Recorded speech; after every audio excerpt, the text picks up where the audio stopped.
এখন এসেছে মা, এখন সন্ধেবেলা তো মা এসেছে, এখন নিচে যাচ্ছি, মা নিচে বসা আছে, তো চলো দেখি মা কী এনেছে। মা তো যখন আসে নিয়ে আসবে। তো মা এসে এখানে নিচে বসেছিল, এখন চলে এলো শ্বশুর বাবা, আর আমরা সবাই মিলে একটু গল্প করছিলাম। মা ছিল, বাবা ছিল, এখানে শাশুড়ি মা, খুশি, আমি আর তোমাদের দাদাভাই সবাই মিলে গল্প করছিলাম। চলো মা কি কিনেছে দেখা যাক। তো মা বাড়ির গাছের কুমড়ো শাক নিয়ে এসছে, আর নিয়ে এসেছিলো এখানে ফল, এখানে ছিল হলো আনারস, আর ছিল আরও কিছু ফল এনেছে, সেখানে ছিল হলো মৌসুমি লেবু, মানে মৌসুমি লেবু আর শসা, আর যা যা এনেছে সেগুলো পরে দেখাচ্ছি। এখানে শ্বশুরবাবা শাপলা নিয়ে এসেছিলো, আমি খুব ভালো খাই সেই জন্য। আর এখানে সবার জন্য প্রসাদ দেওয়া হয়েছিলো আজকে, ঠাকুরকে দুধ, আম, কলা সেগুলো মেখেছিলাম আমি, সবাইকে দেওয়া হলো।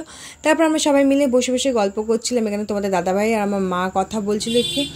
তারপরে এই যে মাকে বলেছিলাম কিছু জিনিস আনতে, দরকারি ছিল কিছু জিনিসগুলো, সেগুলো তো আমাদের দোকান রয়েছে যেহেতু, তো সেই জন্য মা যখন আসবে তাই মাকে বললাম তুমি নিয়ে চলে আসো, কারণ এগুলো দেখো যখন দোকান রয়েছে এই বাড়িতে নিজেদের, তাহলে বাইরে থেকে কেন কিনবো বেকার বেকার পয়সা বেশি দিয়ে, বলো তো।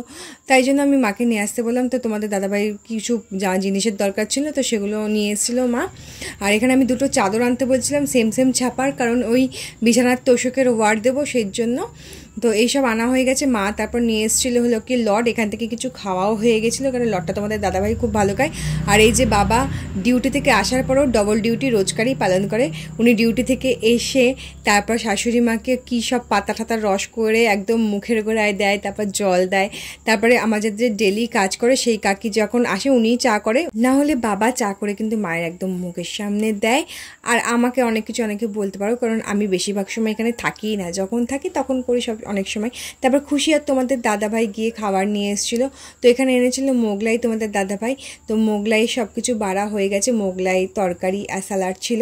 টেবিলে বাবা একা একাই বসে খাচ্ছিল ফোন দেখতে দেখতে, আর আমরা সবাই গল্প করতে করতে ঘরে খাচ্ছিলাম। এইভাবেই আজকের দিনটা কাটলো। ভিডিওটা ভালো লাগলে like, comment, share, subscribe and follow. Tata.